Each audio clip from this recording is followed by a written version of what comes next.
Good morning and thank you very much for joining us. I am Yori Folari. Hope you had a great weekend. We're starting from a bit, far afield, talking about Taraba State. And our guest this morning is Mr. Emmanuel Bello.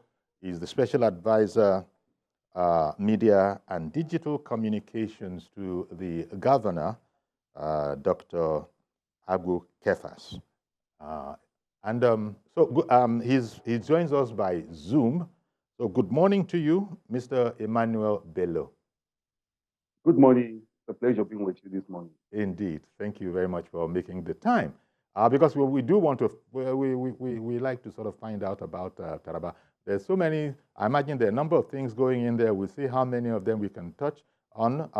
I do know that security is an issue that your governor has, been sort of been underlining. There have been a number of there's something that we can speak about there in terms of security. There's also solid minerals, and the governor at one time set up a task force to combat illegal mining. All of that we shall be able to touch. But let me just ask you, what's the state of affairs in Taraba since the governor, Governor Agbu Kefas, took over? Well, thank you. You're right. There are a collection of things and a lot of things that we can talk about. I just pray we have all the time to talk about them. But the state of affairs now is that the increase of things.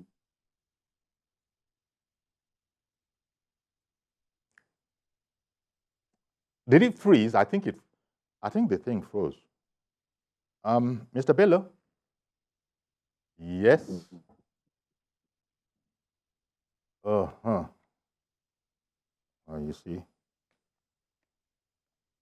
We'll be right back. In case you're just joining us, we're just about to start. You haven't missed much. Okay, I hear that you're coming back, Mr. Bello. It means you have set up Mr. Bello, I'm afraid, Mr. Bello, I'm afraid, you were cut out, the transmission. So we hadn't heard all that you said in the past 30 seconds or so. So I was asking, your assessment of the state of affairs in Taraba since the governor took over, as a general kind of a question before we start going into the specifics. So I think you were answering that question, but you were cut out. Would you? I hope you won't mind. Yes, sorry about that. I was saying that our people have grown to trust the governor to deliver on his campaign promise and the things he has set out to do, and there are many of those already.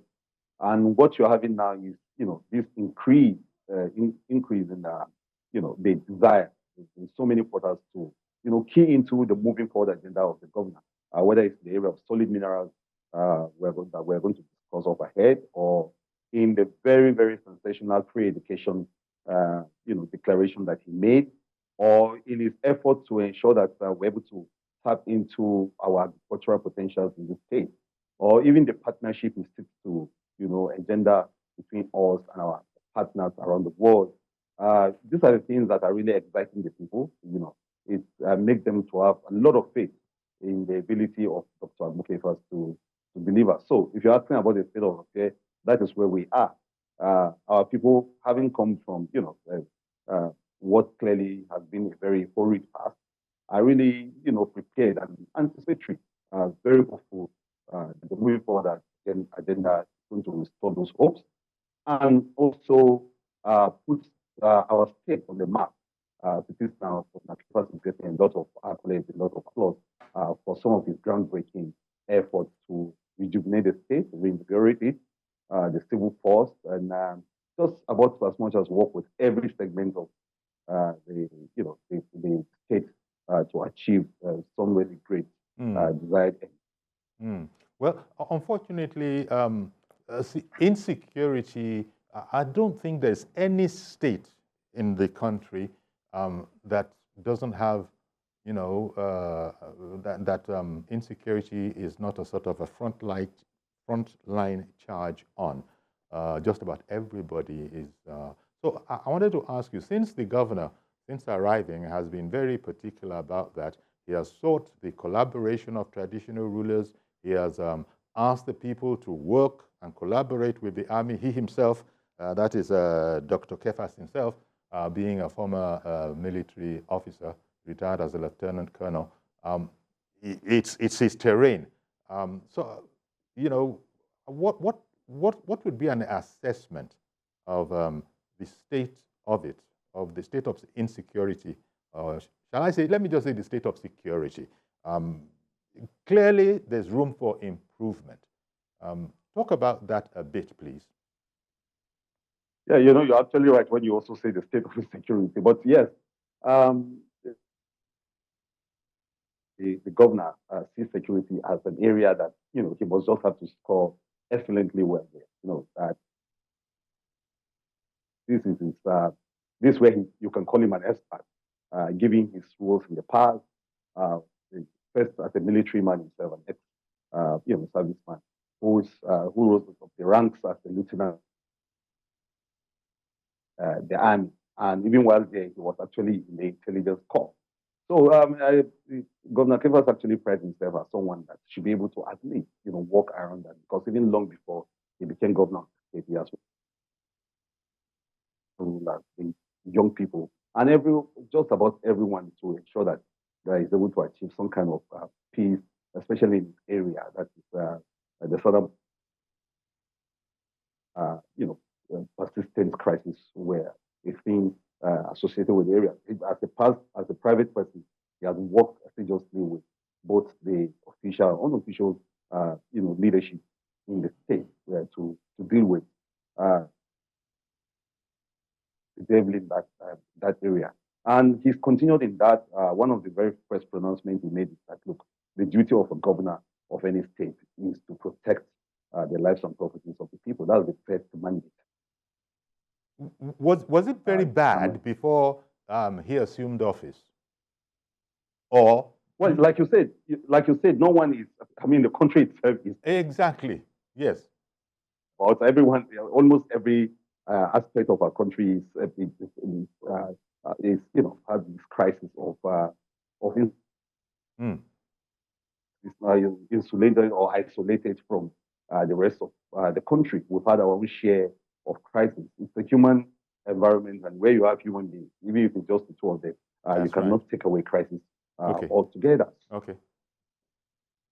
So, whether they are, you know, tribal crises, you know, between the tribes, warring tribes, or even the one that, I mean, everyone is familiar with, the incursion of banditry and terror into states.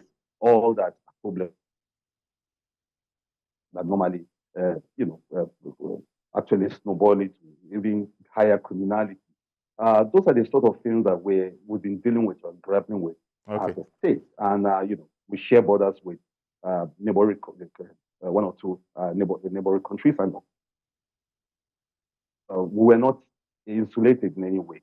So it was in the midst of all of that that you know, Kefas came in, Governor Kefas came in, and beyond the fact that beyond his training in the military and the fact that he's good with intelligence gathering population, to see where we can broker some kind of understanding and, you know, nip some of these things in the bud. He's always told me that part of the ways to deal with security is actually work with the people, because the people, so partnering with the people, talking with them, having the kind of meetings he's having with the traditional leadership, like you noted earlier, and also providing the tools, the necessary tools needed by the law enforcers to be able to actually deal with this crisis, whether it's inner city crimes or the larger crisis of terror, or the ones that flow in from the borders, all sorts of crises. It takes more than funding, but he's not playing with that.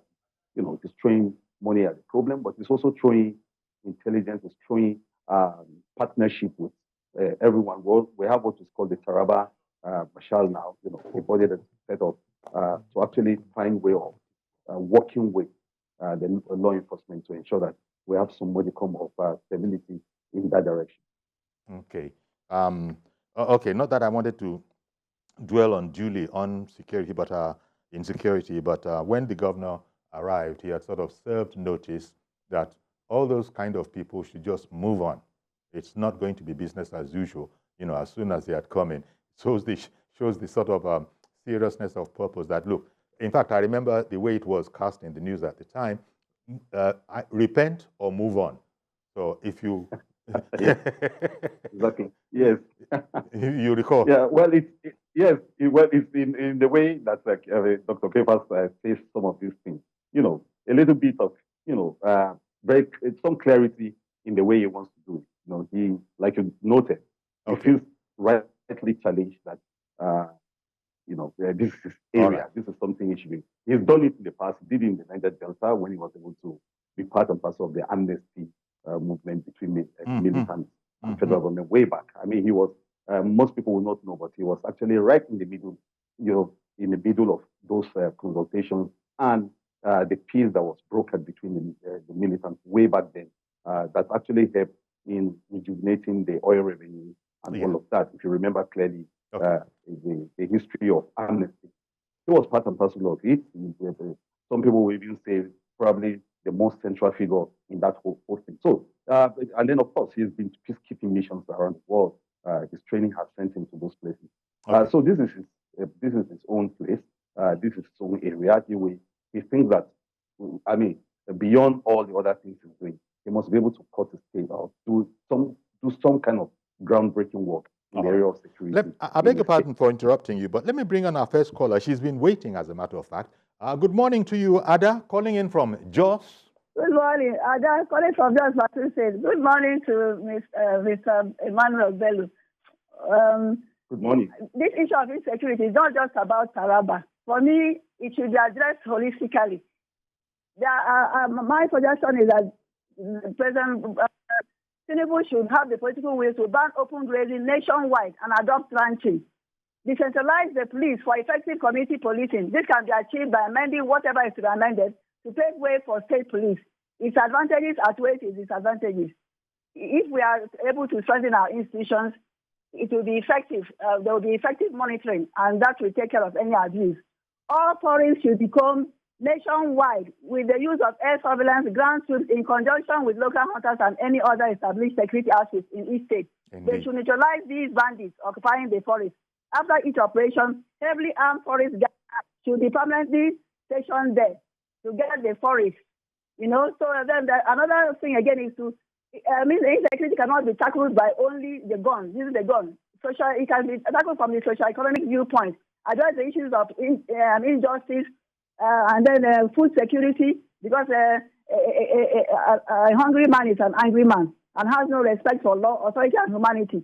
Above all, fiscal federalism, otherwise known as restructuring, is the way to go. All the same, let's not give up on Nigeria. It shall be well. Thank you very much, as always, Ada. In fact, you've managed to sort of give us the syllabus, so to speak, of what we shall be talking about, because there are other aspects to security, not just, the barrel of the gun, if necessary, if need be. And that's the kind of thing you've put it out there that the governor has been exploring multiple avenues, ranging from, especially enjoining the people to cooperate with the army, and also encouraging the traditional rulers, to be on board to this whole matter. But as Ada was saying, there are other aspects which sort of leads me to go into. I'm going to come to solid minerals, which is an important thing in Taraba. I'm going to come to that. But this the whole matter of getting agriculture. A hungry man, as Ada said, is an angry man.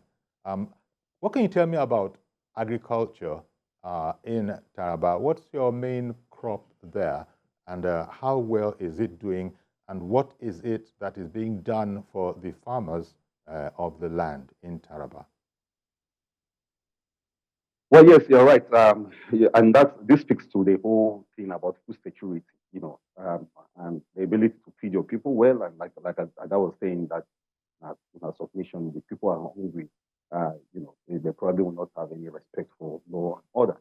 Taraba State prides itself as the food basket of the country. Of course, there's a state that calls itself that, but We also pride ourselves as a state that is the center of food production and agriculture. So we have great, serious, big potential for rice production, for instance. We like to say that the rice in Taraba can feed the rest of this country, whether you're talking about the potential or even the production itself. So those are the things. Taraba is one huge agricultural base, but you are right. Yeah, farmers need to be supported with all implements they need. So when this governor came up, he went straight into a tractorization kind of policy. The idea of providing reasonable, affordable tractors to farmers. Hitherto is coming. Not many farmers can boast that they can access what they call the government tractor hiring units. There weren't tractors there, so nobody was hiring anything. So, but what this governor has done is gone into partnership with, a company that's ready to supply as many as up to over 700 to 800 of those tractors. They are normally the modern type of tractors that are easily, they can be put to use so easily. As we speak, we're expecting the first batch to arrive. So, but beyond that, the governor continues to emphasize the need of access to fertilizer by farmers. Exactly. Because part of the crisis is that farmers will say, this fertilizer on the high side. But in Taraba State, we're beginning to subsidize that so that farmers will be able to, in a few days, for instance, there will be the truckloads of fertilizers will be there. And that, for us, we believe that will boost what is going on. But like Ada was saying, you need peace around the farms themselves for the farmers to be able to thrive. That's right. For the farmers to even be able to access their farms. Exactly. But one moment, please. One moment, please. You continue because Aliyu in Yola has called in and I don't want to lose him. Good morning to you, Mr. Aliyu. Oh, Mr. Yori, good morning. Good morning. Thank you for calling in. What's your... Yeah, Emmanuel Bello is a familiar name to us. He was been in Taraba state government from 1999 to date, I suppose. So he must be aware of all what is happening in Taraba state. However, Ada have said that we should ban open grazing all over Nigeria. I don't know if there is any difference between open grazing and open farming, crop farming. I don't know if there is any difference. Farms in Europe that they want to copy are enclosed farming in fence. So crop farming should be not open farming. Cattle farming should be in ranch. Exactly. So this is the way to go. Exactly. We must understand the farmer and the header, they are all Nigerians with equal rights, with equal privileges. He's talking about fertilizer now.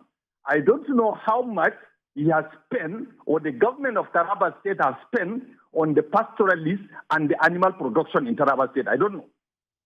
Yeah, I don't know. He will tell us about it. He will tell us about it. So insecurity is generated from not being fair to certain group of people, whether it is in Zamfara, whether it is in Taraba, whether it is anywhere in Benue or anywhere in Nigeria. All Nigerians should be treated equally with all sense of respect in their businesses and their rights as citizens. Then now is the best way to go. Anywhere injustice thrives, there will never be peace in that environment. Okay. So we should all acknowledge we are all Nigerians. We all practice what we practice, but we have equal rights as citizens. Indeed. Thank you very much. Thank you very much, Aliyu, calling in from Yola. There was never any question about the point you make. Yeah, we are all Nigerians, whereas there are, cattle rearers, there are also farmers. And as you know, you just said it, everybody has a right, whatever your own occupation or profession is. So farmers don't want their crops destroyed, and I think that was where the whole matter of ranching comes in, so that both of them can, exist together. But we have Mr. Emmanuel Bello to talk to us about that. How much of a challenge is that? Because it has always been in certain areas. I don't know if how how pronounced it is in Taraba. This whole matter about conflicts between cattle herders, rearers, those animal husbandry people and farmers, especially complaints in certain areas when you have open grazing. People, cattle trample. You know all about it. Is that something that is well in hand, or is that a work in progress? Well, yeah. Thank you, Ali, for that call from Yola. But let me make a correction. I've not been around here since 1999. He's probably mistaking me for Chief Emmanuel Bello, who is my namesake in Adamawa State. Okay. Yes, I started my career in Taraba sometime in 2010. And yes, we've done some things here. But the period and time I've spent here have actually helped me to understand some of these problems, firsthand, apart from the fact that I do my own job as a journalist too. So that way, I, of course, understand very well the crisis, the very big crisis of herders on one hand, and of course, farmers on the other hand. In Taraba, I think the experience so far over the years has been the fact, and it will interest you to know that we have one of the largest stock of cows in our state. If you're talking about herd, we really, the Mambila Plateau is arguably one area that has the largest number of the body of cows in the country. I mean, we can boast as we can make that boast as a state that has a lot of herders and a lot of cows, and so we grapple with this problem every time. And agriculture is encompassing, as Ali is saying. It's not just about farmers; it's also about pastoralists, it's about herders. And you have to, if you're catering for farmers and you're talking about fertilizers and the rest, you have to actually worry about cattle, what to do with them. Cattle is not that. That's why in Taraba State, for instance, we create a lot of cattle markets. We try to make cattle rearing and the farming around the issue of cattle very conducive. And he's right. The best practice all over the world, everybody has known, is ranching. When you ranch your cows and you stop them from foraging or taking those long trips, you have better yield from the cows. You have better stock. I think almost everybody is in agreement on that. And even countries where they have got larger number of cows than Nigeria, they've embraced ranching as a system. Just last week, 3 weeks ago, the state government, Taraba State government, and Benue State came together again. Start with leaders of Yeti Allah and other social. Okay, welcome back. And our guest is Mr. Emmanuel Bello. He's the Special Advisor, Media and Digital Communications to the Governor of Taraba State, Dr. Agbu Kefas. And so we were talking there, actually, this is important. Both the people, it was Ada first and then Aliu from Yola, spoken about this whole matter about insecurity and the role of agriculture. And it seemed that Mr. Aliu in Yola was sort of very insistent that, look, cattle herders, pastoralists, they have the right to their, trade, their living. Well, that's what they do. Everybody is a citizen. Everybody has their rights. So how could you speak to that? And by the way, maybe you might sort of rub in the 50 billion naira grant that was that the figure that everybody got? Would that be helpful in this? What would be the distribution of that allocation of funds? No, I think if you're talking about the federal government palliative, yes, wasn't 50 billion to states, it's 5 billion per state. I mean, that's what the federal government. Okay, yeah. But yes, you're right. You see, that's what we're discussing about the central problem of herders on one hand, and of course, farmers on the other hand. It's a very thorny one. But we can borrow from best practices around the world, where countries that have got even bigger number of cows than Nigeria, and they've got farmers too. So what have they done? What has been done in those countries, and what are the best global practices? What I think the experts found out is that ranching is the best way to go about. When you ranch the cattle, they are better served. They have better yield. In fact, even their milk production tends to go up rather than having them crisscross the country in the way is done. Yeah, but sorry, but as you know, most of the traditionalists, you know, they sort of frown at the ranching option. Maybe not all of them, because, you know, there are some who have established their own ranches who could afford it, but perhaps those who can't. And so that has always been a source of conflict because, as you know, it's an age-old practice. So in terms of ranching, which you are just saying rightly, that is the way to go. Is work in that direction? What's the state of what's the progress report on that, or is it something that you are yet to sort of start?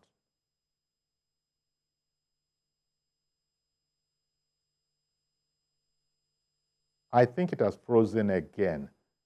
Okay. Mazi Okoro, but even Mazi. Good morning, Mazi. Good morning, again. Good morning, Your Excellency. First of all, congratulations, Your Excellency. Well, actually, we have representing His Excellency Emmanuel Bello, who is the Special Advisor, Media and Digital Communications. Yes, he will extend the greetings to His Excellency. Okay. Now, I want to find out from our guests. Now, I should say that at least the council to look into this issue. From Benue to Taraba State, there has been a very long time problem on that very route. There is need for the present government, as His Excellency we know is a retired colonel.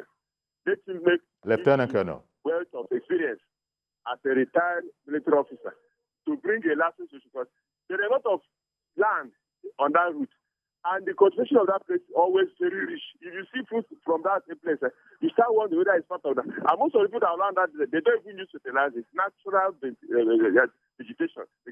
And this of this school exam fee of indigenous or the Taraba people, the government should try as much as possible at least. I know you bring in education matter. Or jam. At least between you and Ada, they should try as much as possible and pay the examination body, because I've seen that states collect this fees after the children writing the exam. They will not see their results, which is education is one of the dividends of democracy. Because if you want a state to be vibrant, to move to business, at least don't play with education. And we are not talking about financial. Let's look at the angle of educational aspect of that. Most of these schools in Nigeria today, they don't. So the teachers are there, teaching aids are not there, benches and chairs are not very there. You should look into this. Let's look. Tackle education, at least tackle it very. Okay. Good morning, Mazu Kapo from our Thank you. Thank you very much. It's like I'm going to let you. Well, actually, we have to be careful because I want to manage time, because I still want to talk about solid minerals in that area, and also, for instance, education has come up. It's what I wanted to speak about. Tell me what the government has been able to do in that area. In fact, the person who has just finished speaking and the very first caller, Ada, calling in from Jos, both of these people are educationists. So anyhow, it doesn't matter what your topic is, they will bring it around to education. So, and rightly so, because it's crucial. It's very, very important. So maybe you could just take that. I know it's become something of a mixture now, but surely you understand the concern of people for education, because it's going to help. It's part of development. Okay. I've been getting a lot of interruptions. It's getting muted, and I get back again and all of that. Can you hear me? Yes, we can hear you. Yes, so I've been getting a lot of interruption. I have not finished my thoughts really of the. Okay, look. Okay, I'll tell you what. Let me just let you finish your thought. I know, but you see, everybody is interested in Taraba. So as you see, you start somewhere. Somebody will call in. They should be interested a lot in what's happening, because we are gradually becoming the flagship of good governance in the country, and Governor Kefas brings a lot of sort of star power to the kind of work he does here. Very attractive. I think a last call. Let me finish my thought on the header. So, Taraba State, like most states with cows, we respect the rights of course, headers. And we stick to protect it. That's why just recently the governor had a meeting with his counterpart, Benue State, to look at how we're able to stop some of this problem. So we had in attendance, major Fulani leaders, owners of cattle in Taraba. We should also know that we are actually a very multicultural kind of setting. It's not just the Fulani people in Taraba that have got cows. You've got indigenous people, indigenous Fulani, and other tribes too, who actually own cows, and then they've lived in this for many, many years. But this crisis of this, this migration of cows around, that's right, is one that, of course, maybe we're part of a larger problem that we are seeking to find. But a lot of our people are ready to partner with government, especially with the issue of ranching. If you provide the right ranches and you provide the facility there, I can assure you that it's going to be a win-win on both sides. And so government in Taraba State, government is experimenting with that law. Okay, in such a way but I didn't get an answer. I'm sorry. I'm sorry, sir. I'm very sorry. I didn't get an answer to sort of a progress report on whether ranching was going to be something that would be on offer in Taraba, whether it was a work in progress or actually it exists already. Well, okay, let me bring on Mr. George. You see, the internet connectivity, I think, is a sort of one kind. Yes, connectivity, yes, but it's back now. I can hear you. Okay.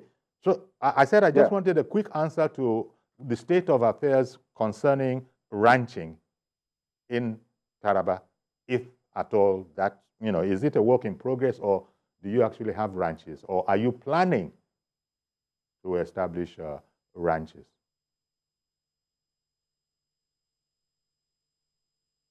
Okay, let me bring on Mr. George. Good morning, Mr. George. Thank you for holding on.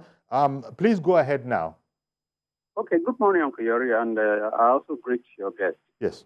Uncle Yori, while I agree with the idea of grazing for the cattle rearers, the same thing cannot be applied to farming.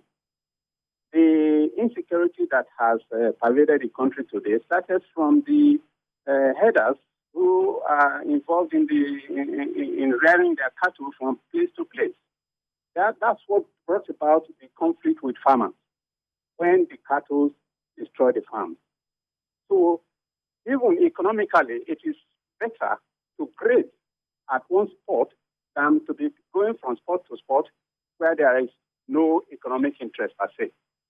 But that same concept cannot be applied to farmers. The farmers, the rotational bush fallow system is what we practice in this part of the world because of the extent to which we have gone in technology. We are not high in technological development. The farmers farm from one place to the other because in farming, after a number of rounds of farming on a land, it becomes less fertile. Then they now move to another more fertile ground because they are not yet using the technology that makes the land to be continually fertile for growth. So you cannot, and farming does not produce insecurity per se. If you move from one place to another to farm, it does not pose insecurity to the environment or to people. So we cannot use the same concept of, okay, grazing for cattle rearers, then the farmers should also be confided. No, it doesn't apply. It doesn't make sense. Okay. So what I'm saying is that the insecurity aspect, which comes with grazing, is the reason why confinement to a particular environment should be encouraged. All right. We're going to have to leave it there, Mr. George, because our time is fast running out. Thank you very much for calling in. Same to you, Mr.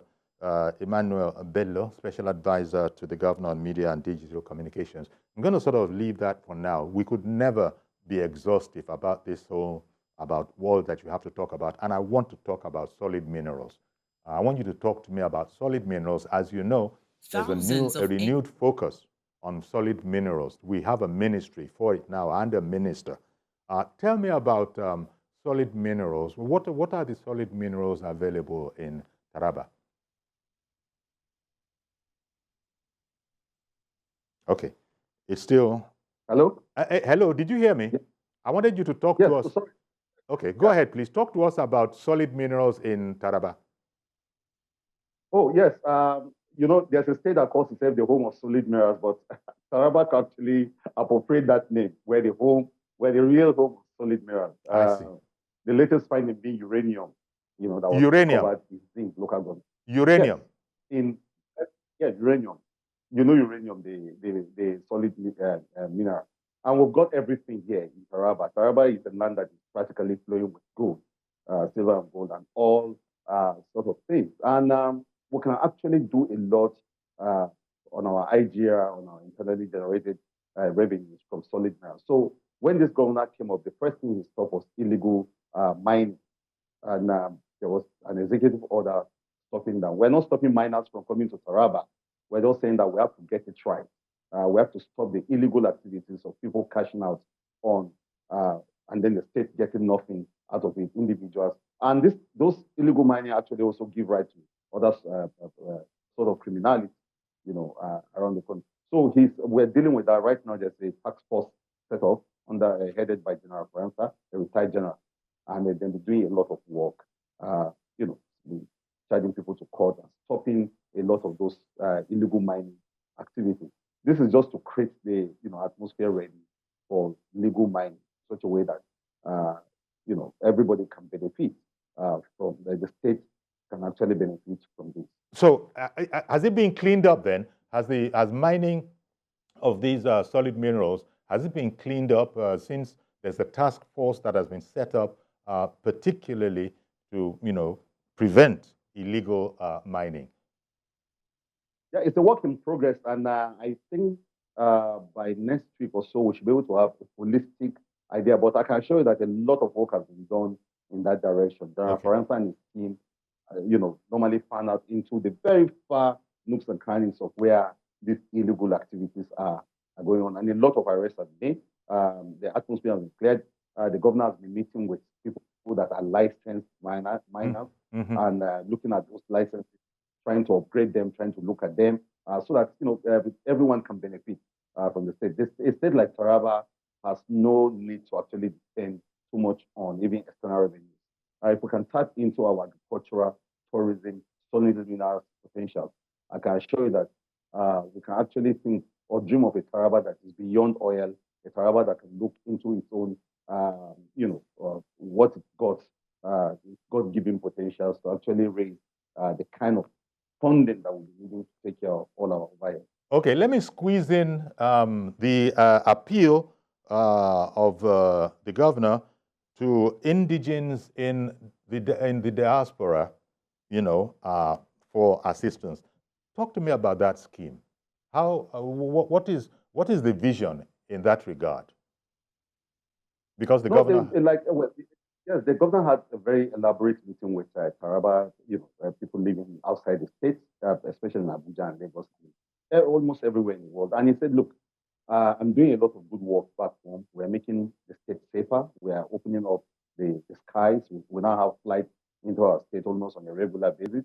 And he's saying that given all that he's doing, government is a partnership. Government is it's a collective effort. So he's asking expertise of Taraba that, it's outside the state to come in, to think of Taraba as a place where they can actually, lend their expertise, whether it's in the area of exploration, whether it's in the area of just, giving their own ideas on how they think things should be run.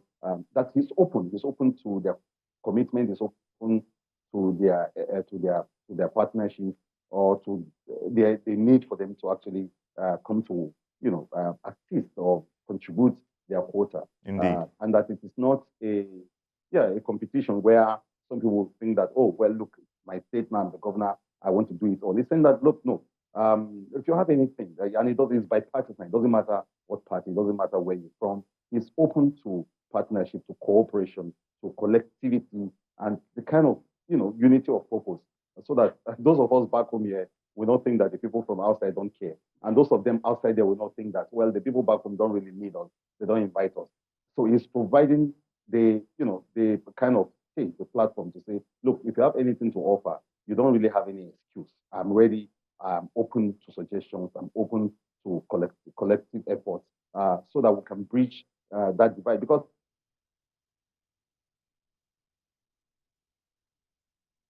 it froze again, but we understand this is it's a connectivity issue. But if I can Okay, if I can get you back. Are you back, Mr. Bello? Not yet. Because I was going to...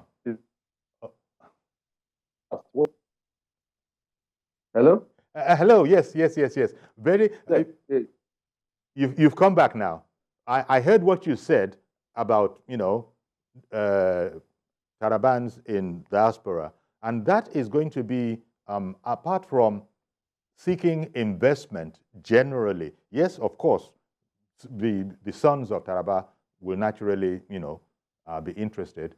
But also, apart from that, seeking investment opportunities, partnerships, I'm sure the governor is also working on that. Sorry, what did you say? Can you hear me? Yes, I can hear you. I was saying that foreign investments, I'm sure that is also something that's on your list as well, apart from the citizens, the diasporans. Apart from that, foreign investment probably is a matter of interest too to you in Taraba as well. Yes, a lot. And I don't think in the last years of my experience, there's been any governor that has partnered with countries. In less than 100 days, Governor Agbu Kefas has been to practically almost every other embassy you can find. China, Germany, the UK, the US, India.